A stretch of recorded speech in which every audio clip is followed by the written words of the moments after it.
Salut, c'est Louzon. Aujourd'hui je vais te partager l'entraînement que je suivais depuis pas mal de temps, pas mal de mois en fait, et je vais en faire une autocritique, un espèce de bilan autocritique à la fin de la vidéo, et je vais aussi en profiter pour te donner plein d'astuces tout au long de la vidéo. C'est parti.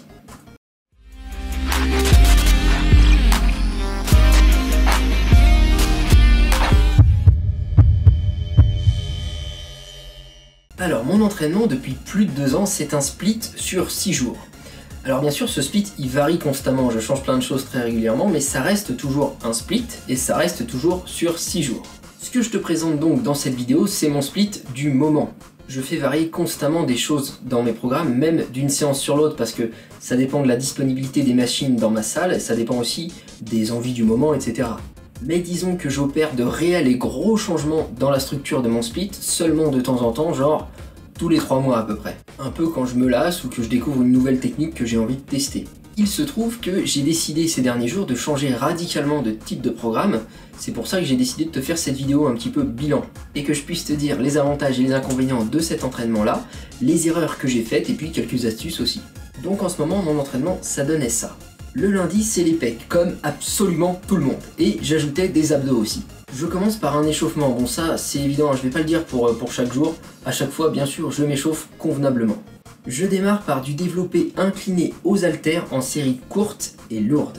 Je commence par le travail du haut du pec, tout simplement parce que c'est un point faible. Comme beaucoup d'entre nous, j'ai le bas de pec qui se développe un petit peu tout seul, pendant que le haut de pec fait son foutu gros relou. J'enchaîne sur du développé couché, toujours aux haltères, en série toujours courte et lourde. J'utilise les haltères plutôt qu'une barre parce que la barre me donne seulement des douleurs articulaires aux épaules, aucune bonne sensation musculaire. J'ai donc totalement laissé de côté le développé barre depuis un peu plus d'1 an et franchement je m'en porte très bien.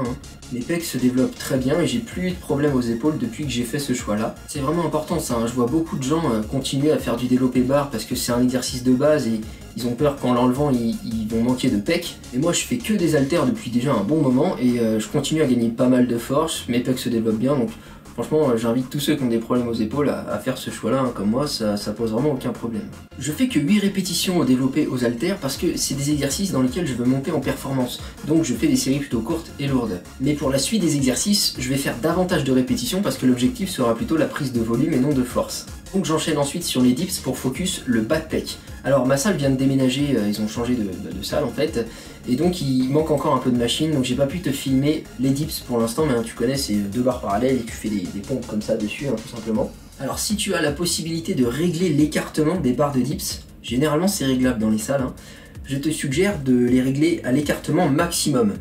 Le fait de faire ça, ça va éviter de trop travailler ton triceps pendant le dips, ça va focaliser au maximum le travail des pecs. Même si ça reste un exercice qui va quand même travailler tes triceps. L'idée c'est juste d'accentuer au maximum sur les pecs.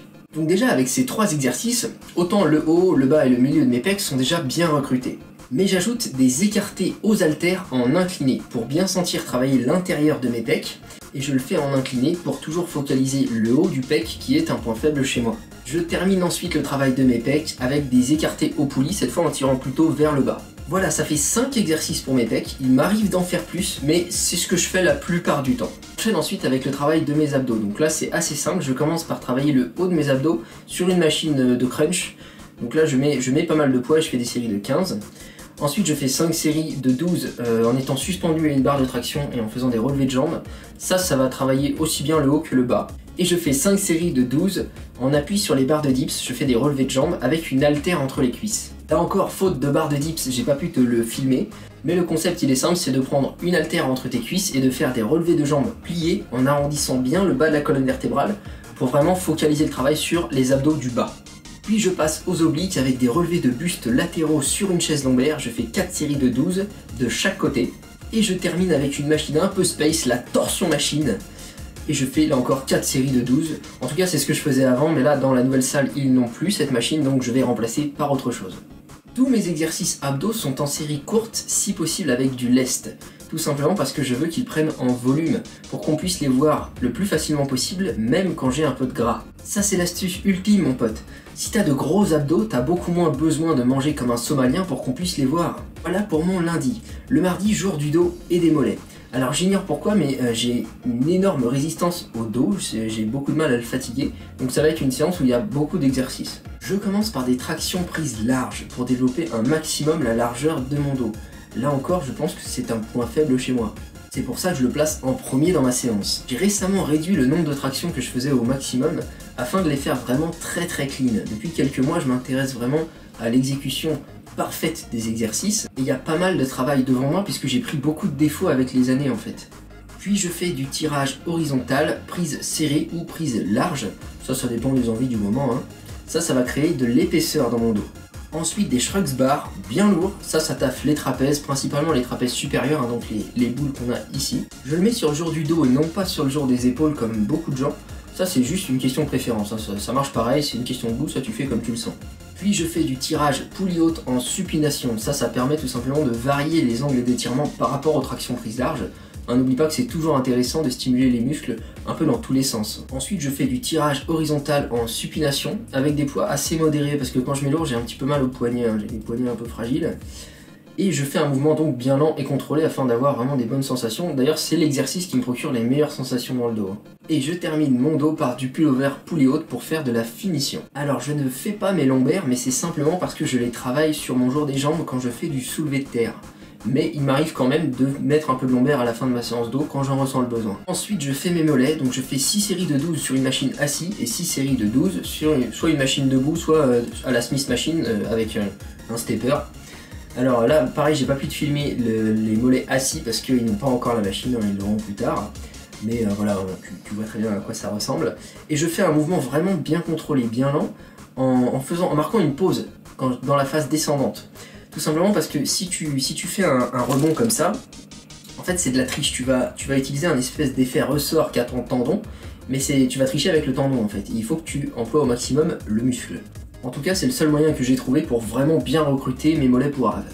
Puis nous sommes mercredi, premier leg day de la semaine, parce que oui, je l'ai fait 2 fois dans la semaine, puisque mes jambes sont à la ramasse et je voudrais que ça cesse, bordel de merde. Je commence par un peu de vélo, voilà, pour me chauffer tranquillement. Puis je démarre au squat. Alors après de nombreuses séances à faire un peu n'importe quoi, j'ai décidé de vraiment apprendre à faire un squat propre. Donc j'ai descendu un peu les poids, je suis redescendu à 90-100 kg maximum, et je squatte vraiment avec le fion par terre, jamais autrement. Ça me procure d'excellentes sensations, surtout dans les fessiers que je ne sentais pas bien avant, et ça évite de m'abîmer le dos en mettant trop de poids, donc c'est vraiment tout bénef sur tous les plans. Même si j'avoue que ça a été un peu dur au début pour mon ego de baisser le poids comme ça, mais le risque de se blesser a tellement diminué que bon, ça n'a pas de prix en fait. Parce que je me suis déjà blessé, et laisse-moi te dire que quand je dois m'arrêter de m'entraîner pendant 1 mois à cause d'une blessure, j'aime autant me flinguer tout de suite, hein. Puis je fais du soulevé de terre jambes tendues pour focaliser un peu mes ischio-jambiers. Alors pour cet exercice, il est facile de faire n'importe quoi. Le truc à retenir, le truc vraiment important à savoir, c'est qu'il faut reculer les fesses pendant que tu fais l'exercice. C'est-à-dire que ce n'est pas ton dos qui doit se mettre à pencher pendant la phase descendante, c'est bien tes fesses qui doivent reculer, et le dos se met alors à pencher, mais c'est une conséquence des fesses qui reculent. Ton attention, elle doit se porter vraiment sur ton fion en fait. Ensuite, presse oblique pour les quadriceps, là-dessus je mets assez lourd. Je termine avec de l'isolation, donc leg extension et leg curl que je fais en superset. Donc superset, ça veut dire que j'enchaîne l'un et l'autre, donc leg curl, leg extension et ainsi de suite, sans temps de repos. Je le fais comme ça juste parce que j'aime bien le faire comme ça, c'est une question de goût hein, simplement. Ça apporte pas énormément de le faire l'un après l'autre ou en superset. Et je m'arrête là, et oui parce que j'ai fait mes mollets déjà la veille, donc en fait j'ai séparé mes mollets de mon jour des cuisses, tout simplement parce que à la fin de mes cuisses, j'ai vraiment plus beaucoup d'énergie. Sauf que mes mollets, ils sont des gros points faibles chez moi, c'est vraiment même un énorme point faible. Et donc je me dois de les travailler quand j'ai un niveau d'énergie vraiment au top. C'est pour ça que je les place plutôt à la fin de ma séance d'eau, parce qu'à la fin de cette séance-là, j'ai vraiment encore beaucoup d'énergie, comme je te l'avais dit. Ensuite, nous sommes jeudi, le jour béni des bras, donc biceps et triceps, et j'ajoute des abdos aussi à la fin. Alors je varie souvent par quoi je commence, hein, c'est vraiment au feeling, des fois je démarre par les biceps, des fois par les triceps, mais si tu as l'un des deux en retard, je te conseille de démarrer toujours par celui qui est en retard. Ça c'est valable pour tous les muscles, hein, toujours commencer par le point faible, c'est une bonne règle de base. Donc aujourd'hui on va dire que je démarre au biceps avec du curl en rotation haltère, debout. Alors je démarre par ça parce que ça travaille toutes les parties de ton biceps et même ton avant-bras. Donc je trouve que c'est assez complet, ce qui permet de bien chauffer le tout. Ensuite je fais du hammer curl, je prends assez lourd là-dessus, Mais là encore, hein, oublie pas d'écouter ton corps. Si tu as mal au poignet, prends plus léger. Moi, c'est ce qui m'est arrivé en tout cas, donc j'ai été obligé de réduire un petit peu parce que ça faisait mal. Et là, c'est pour travailler le brachial antérieur, donc il se situe sous ton biceps. Puis je fais du curl incliné pour bien taffer le pic du biceps. Et j'enchaîne avec du crossbody hammer curl à la poulie basse en unilatéral. Donc ça va vraiment travailler à fond ton avant-bras. Hein. Franchement, c'est le meilleur exercice que j'ai trouvé pour vraiment construire de la masse à l'avant-bras. Après, il y a des exercices d'isolation d'avant-bras où on fait des trucs comme ça et tout. Franchement, ça me parle pas du tout. Pour moi, il faut du lourd. Il faut des gros exos comme le soulevé de terre et tout. Et avec cet exercice-là, avec le crossbody hammer curl, tu peux mettre assez lourd. C'est déjà pas mal, il y a des bonnes sensations. Essaye-le, c'est vraiment sympa. Je fais ensuite du spider curl à la barre EZ, toujours pour mon pic de biceps, et je termine par un drop set à la poulie basse en unilatéral. Alors je tiens à le dire tout de suite, tout ça, ça fait énormément, c'est même beaucoup trop, et 99% des gens n'auront jamais besoin de faire autant d'exercices de biceps. Et il se trouve que moi, c'est mon muscle préféré, j'adore le travailler. J'ai les bras super résistants, d'ailleurs beaucoup d'entre vous me disent que mes bras sont en point fort, ils sont même assez proéminents franchement. Mais ça c'est moi, j'aime être comme ça, j'aime avoir les bras légèrement disproportionnés du reste du corps, mais pour le coup c'est vraiment un choix personnel. Et je déconseille généralement à tout le monde de faire autant d'exercices, hein. Vraiment c'est pas nécessaire. Donc je continue avec mes triceps, je démarre par des dips lestés. Là encore, hein, j'ai pas pu te le filmer. Alors pour bien recruter les triceps cette fois et non les pectoraux, je te donne le conseil inverse du jour des pecs, où tu fais des dips pour tes pecs. Il va falloir resserrer au maximum les barres si jamais elles sont réglables. Donc tu les serres à l'écartement minimal. Et tu vas serrer les coudes le long du corps pour vraiment faire un dips comme ça, tu vois. Là encore, ça travaillera quand même tes pectoraux, ça reste un exercice qui fait les deux. Mais l'idée c'est juste d'accentuer sur la bonne partie, donc aujourd'hui les triceps. Je fais ensuite de la barre au front pour bien construire de la masse musculaire et je passe après à des exercices plus légers d'isolation pour faire de la définition musculaire. Donc des extensions poulie corde, puis des extensions poulie barre droite en supination, et je termine là encore par un drop set à la poulie haute en unilatéral. Alors je fais un petit peu moins d'exo pour mes triceps que pour mes biceps pour l'instant, tout simplement parce que j'ai des biceps encore plus résistants, ils ont besoin de plus d'exercice pour avoir plus d'énergie. Mais j'ai bien dit pour l'instant parce que ça risque de me créer un déséquilibre au fil du temps, mais je surveille ça et si jamais ça arrive, je réduirai le nombre d'exercices de biceps, même si franchement j'avoue ça m'ennuie beaucoup. Je précise aussi que je termine mes biceps et mes triceps à chaque fois par un drop set. J'ai conscience que beaucoup disent que le drop set, donc qui est vraiment une série longue jusqu'à l'échec et ensuite on diminue le poids et on rebat à l'échec, etc. On se termine le muscle en fait, hein, on se grille complètement. Que le drop set donc n'a pas vraiment d'impact intéressant sur l'hypertrophie. C'est vrai qu'il y en a qui disent ça. J'avoue que moi-même je ne connais pas l'impact exact hein, en termes physiologiques, je ne sais pas vraiment ce que ça fait. Ce que je sais par contre, c'est que j'adore la sensation et que ça fait ressortir mes veines un maximum.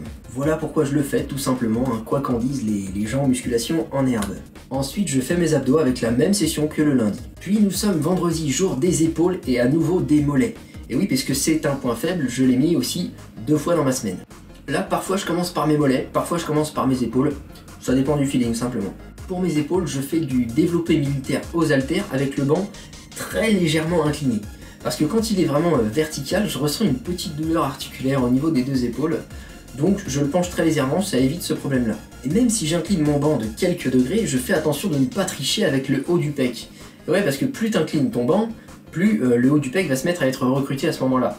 Donc pour éviter de recruter mon haut de pec, je colle bien le bas du dos, j'évite de cambrer à tout prix, je garde la tête bien verticale. C'est vraiment un point important ça, hein. Dans cet exercice, on peut très facilement augmenter nos performances en cambrant le dos et en trichant un peu, en s'aidant de nos pectoraux. Mais ce qu'on veut ce jour-là, c'est travailler les épaules. Donc il faut vraiment y faire attention, sinon en fait, on continue à travailler les pecs et on travaille pas les épaules et on se retrouve avec un retard.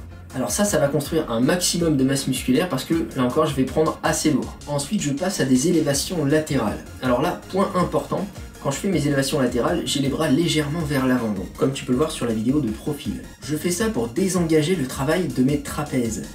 Et oui, parce que si je mets les bras vraiment dans l'alignement du corps, et ben c'est mes trapèzes qui prennent tout en fait. Donc je triche avec mes trapèzes, ce qui fait que mes deltoïdes ne travaillent presque pas du tout. Donc fais-y attention si c'est ton cas. J'enchaîne ensuite par des élévations frontales, donc pour le deltoïde antérieur, donc l'avant de l'épaule tout simplement. Puis de l'oiseau au poulie vis-à-vis. Donc là c'est pour le deltoïde postérieur, donc l'arrière de l'épaule. Pour cet exercice, je prends directement le plastique qui est au bout du câble. Genre, je décroche les poignets parce que le fait de prendre comme ça en prise pronation, ça va permettre de ressentir beaucoup mieux le deltoïde postérieur. Tu verras, essaye les deux, essaye en prise comme ça et essaye avec des poignets. Moi personnellement je le sens beaucoup mieux quand je prends directement le plastique. Puis je termine mes épaules par du tirage menton à la barre EZ. Ensuite je fais la même session de mollets que le mardi. Puis il nous reste le samedi, donc mon deuxième leg day de la semaine. Alors là ça va être quasiment le même leg day que le mercredi, sauf que je vais essayer d'accentuer un petit peu plus le travail sur les ischio-jambiers cette fois, en démarrant par exemple par le soulevé de terre et en faisant davantage de séries au leg curl, parce que j'ai pas mal de retard aussi à ce niveau là, donc j'essaye de faire varier sur les deux leg days. Voilà pour mon split sur 6 jours. Donc comme tu le vois, il est orienté pour corriger mes points faibles. Je passe 2 fois plus de temps sur mes mollets, sur mes cuisses et mes abdos parce que tout simplement je pense qu'il manque de développement. Et il est loin d'être parfait ce split. Si je devais faire une autocritique de ce programme-là, je dirais déjà qu'il y a beaucoup trop de biceps, comme je l'ai dit, que je devrais cesser de travailler mes trapèzes avec les shrugs vraiment lourds parce que mes trapèzes sont vraiment assez proéminents pour l'instant. Je devrais aussi rajouter un rappel épaule parce que c'est aussi un point faible. Franchement, je trouve que j'en manque vraiment beaucoup par rapport à mes bras, ça se voit pas mal maintenant. Et je devrais peut-être essayer de faire 3 fois mes mollets dans la semaine. Et même rajouter un exercice de mollet sur chacune des 3 fois parce que pour le coup, j'en manque vraiment énormément. Je devrais aussi travailler 2 fois chaque muscle dans la semaine. Parce que théoriquement, ça c'est des études qui ont prouvé ça, la fréquence c'est beaucoup mieux que le volume. C'est-à-dire que si je travaille 2 fois mes muscles dans la semaine, j'aurai beaucoup plus de progression qu'avec une seule fois. Quitte à diminuer le volume de travail de chacune des 2 séances. Mais c'est justement l'objet de mon changement de programme. C'est justement ça que j'ai décidé de mettre en place et c'est pour ça que je fais cette vidéo bilan. Je devrais ajouter du gainage aussi parce que j'en fais presque jamais, et bien évidemment de la cardio. Je déteste ça en fait, donc ce qui fait que j'en fais presque jamais, mais je suis essoufflé quand je monte un escalier, donc il serait peut-être temps que je m'y intéresse, et pas seulement pour des histoires de souffle, mais aussi pour la santé de mon cœur. Mais alors pourquoi suivre ce programme s'il est aussi plein de défauts? Et bien en fait si j'opérais tous les changements que je viens de te dire dès maintenant, mon programme serait pénible à suivre, et c'est vraiment pas le but. Ce programme il prend en compte mes goûts, ce que j'aime travailler moi. On peut dire qu'il est à moitié orienté progrès et à moitié orienté plaisir. Et c'est pour ça qu'il est pas parfait en fait, et qu'il contient quelques trucs qui peuvent paraître aberrants à certains, comme le volume de travail au biceps. Je le répète, mais bon. Mais il faut savoir que je ne m'entraîne pas pour une compétition. Je ne tiens absolument pas à avoir un physique qui rentre dans des critères précis, d'un quelconque jury de gens que je ne connais pas. Voilà, c'est vraiment pas mon truc quoi. Moi, tout ce que je désire, c'est avoir un physique qui me plaise à moi, avant tout à moi, c'est tout, et un entraînement qui me procure du plaisir.